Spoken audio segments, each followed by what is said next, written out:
Schultheiss Pilsener.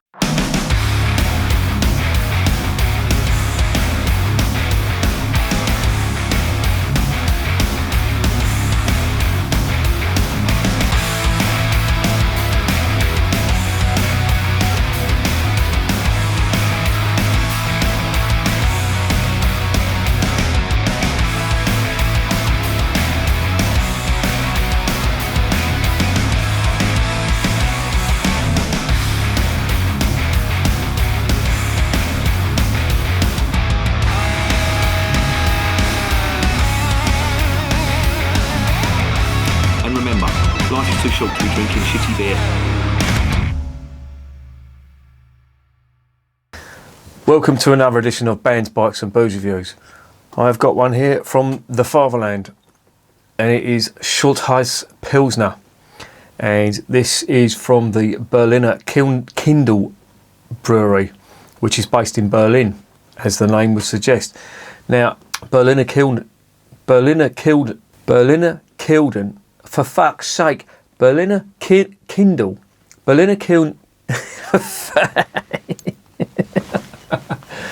Berliner-Kindl are renowned for their Berliner Weissbier.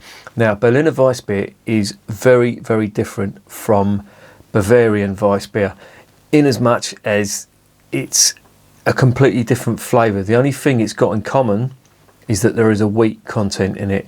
Everything else is completely different. Whereas your Bavarian wheat beer is relatively sweet, it's got big banana, big clove, some slight malt flavour on there. In the Berliner-Kindl, that is very, very sour and almost always a low ABV beer.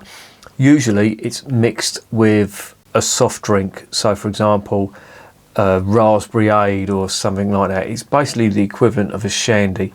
Now, I love Berliner-Kindl Weiss. It's very, very sour, and I love sour beers. However, I've been told that I'm drinking it all wrong. It's supposed to be mixed with a sweet drink to take that sourness away, but I won't do that. I've also been told it's a very, very feminine beer, shall we say. And I don't care. But the reason I'm talking about that is because the same people own this lot. But this is the originator. Now, Schultheiss was a brewery that was around, or has been around, since 1842. However, it's been taken over by the Berliner-Kindl Brewery, who have also been taken over themselves. They are part of the Dr. Oetker or Radeberger group. Dr. Oetker, you may have heard of him. He is the patron saint of pizza, apparently. Oh, I don't fucking know. Imagine naming a pizza after a doctor. I mean, the most unhealthy food. Well, you know, if it's the way they do it, it's not pretty healthy, put it that way. But it's like, you know, the old cigarette ads where my doctor only smokes Camels. Fucking hell. But anyway, enough about doctors smoking Camels. This is a Pilsner. Now, coming from Berlin, it is a North German Pilsner, or different from a Southern German or a Czech Pilsner. And usually these Northern German Pilsners have a very bitter style finish on them, coming from the hops. There's a lot of hop bitterness on the finish. I don't know whether this has got that or not, but I'm assuming this is going to be not that great. And the reason I'm saying that is because if you look at the label, that looks pretty cheap in my opinion. That fella there, Schultheiss, was the old name for a mayor. Now, I don't know if you can see that or not, but he's got the gold lanyard around his neck, or whatever they want to call it. But he was basically the town mayor or something like that. And that's a big thing over there. You know, we've done gigs in Europe, and their gigs have to be cleared by the mayor. You know, if there's too many people coming to them, they, we have to get permission from the mayor to allow you to put the gig on. They're like, what? Fuck off. But that's a big thing in Europe. They do it in Belgium, they do it in France, and they do it in Germany as well. So it's obviously a European thing. That's probably why we're leaving the EU. Anyway, enough about politics. There is no place for politics on here. Yeah, there you go, 1842. It says it on here. Now, it says Gebraucht in Berlin since 1842. So Gebraut. I don't know what that means in German, but it means whatever Gebraut means. They were doing that in Berlin since 1842, so it's pretty old. But it's obviously owned by a bigger company now, that is Radeberger, and the ingredients are, yeah, it's also in Wasser, yeah, it's Reinheitsgebot. So it's looking reasonably good on paper, but the label is ringing alarm bells with me. It looks very, very cheap, and it's like one of them gimmicky Abbey style beers with the, you know, the vicar on the front or the priest on the front or whatever. And, you know, it's just my cynicism kicking in. Let's be optimistic. Let's investigate this beer.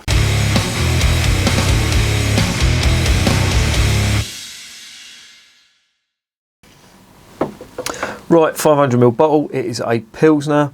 It is 5%. I've got little Percy down there. If you hear any snoring, farting or griping, that'll be him. And that's about it really. I showed you the label. There's the cap. Pretty similar looking cap. Brass coloured with old matey there with the hat on. The old mare. Right, let's get it home. Let's see what's going on.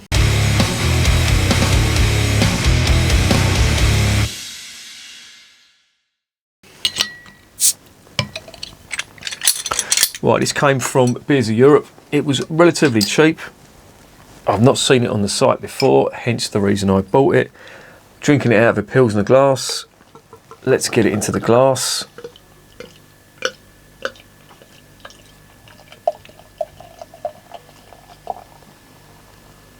What are we getting on the nose? Well, we're getting a massive head off that. Glass is filthy. I should be ashamed of myself. We've got new dishwasher tablets now. That will not happen again. Straw colour, lots of carbonation. 2.5 loosely packed white head on the nose. Yeah, that smells like a Pilsner. Very earthy. Some slightly sweet malt, but it's basically earth, black pepper, a little touch of lemon spice. Not a lot though. This is pretty much smelling as I thought it would. Of course, this is filtered. It is not bottle conditioned. There it is in the glass. That looks like a typical German beer, doesn't it? That is just German all the way through. And I have to say, it does look good. It smells reasonably good. Let's see what it tastes like.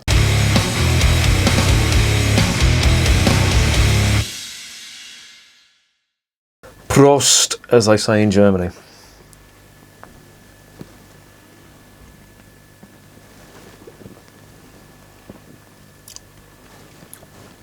Yeah. Yeah, that is a North German Pilsner. Lovely bitterness on the back end, dry black pepper bitterness. That is exactly what I'd expect from a Pilsner from this area.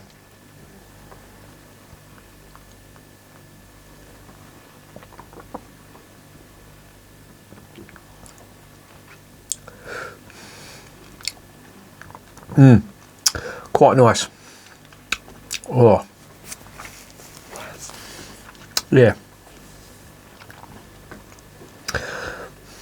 Not much in the way of sweetness on there. This is all about the bitter earth and black pepper on the finish. That's all I'm getting. There's a little touch of vaguely sweet malt, but that's just completely overtaken by the hop character on this. Not bad.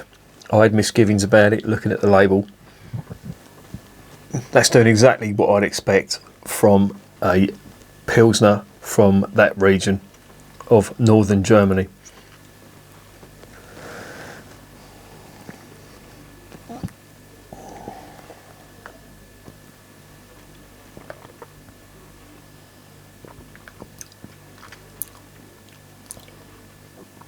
And it's not bad.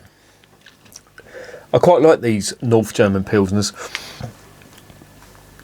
They have a very distinct character, and it's got a lot of bitterness on the finish, black pepper bitterness. If you're a fan of British bitters, if you can imagine the bitterness from the hops on the finish on them, that's pretty similar to what you're getting on here as well. Now, of course, the beer styles are different, and you do get some malt sweetness on British beers, but this is just pure bitterness. If you can imagine, the only thing I can compare it to would be like a Challenger hop type finish, which is quite a bitter hop, and in certain beers, certain British beers, you get that really intense bit. Well, I wouldn't say really intense, but you get a bitterness on the finish that it just reminds me of black pepper mixed with herbal notes and a bit of earth as well, and that's exactly what I'm getting here. But the body is lighter. It's not as full bodied as a British beer, but it is nice. I do like this. It's a good thirst quencher. It would go with more or less any food. I haven't got any real issues with this.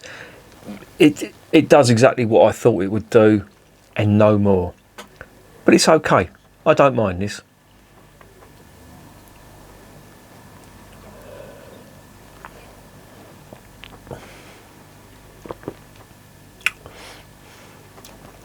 On the initial mouthful, you do get some malty sweetness, but then that's just taken over by the bitterness on the finish, and yeah, that's what German Pilsners do.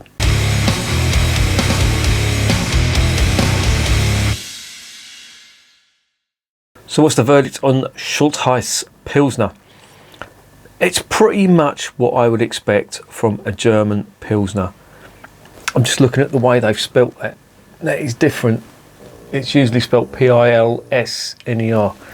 Do you mind? Pilsner. But that's the Czech, or they've incorporated the name of the Czech city Pilsen into that. Normally German Pilsners are spelt Pilsner. But it's not bad. It's exactly as I was expecting. It doesn't really pull up any trees, but again, it doesn't offend me. There's nothing wrong with that. Conforms to the Reinheitsgebot. So yeah, it's just one of them beers that you just think, well, this would make a good fridge filler.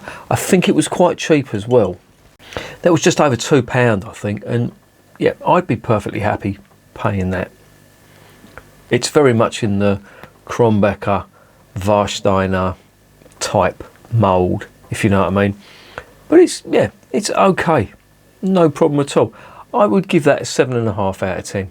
Solid 7.5. As I say, it's not going to offend anyone. Even your average lager drinker is going to drink that and not say anything about it. There's exactly the sort of flavours you'd expect from a Pilsner. No nasties in there at all. So I think, 7.5 out of 10 is a fair mark.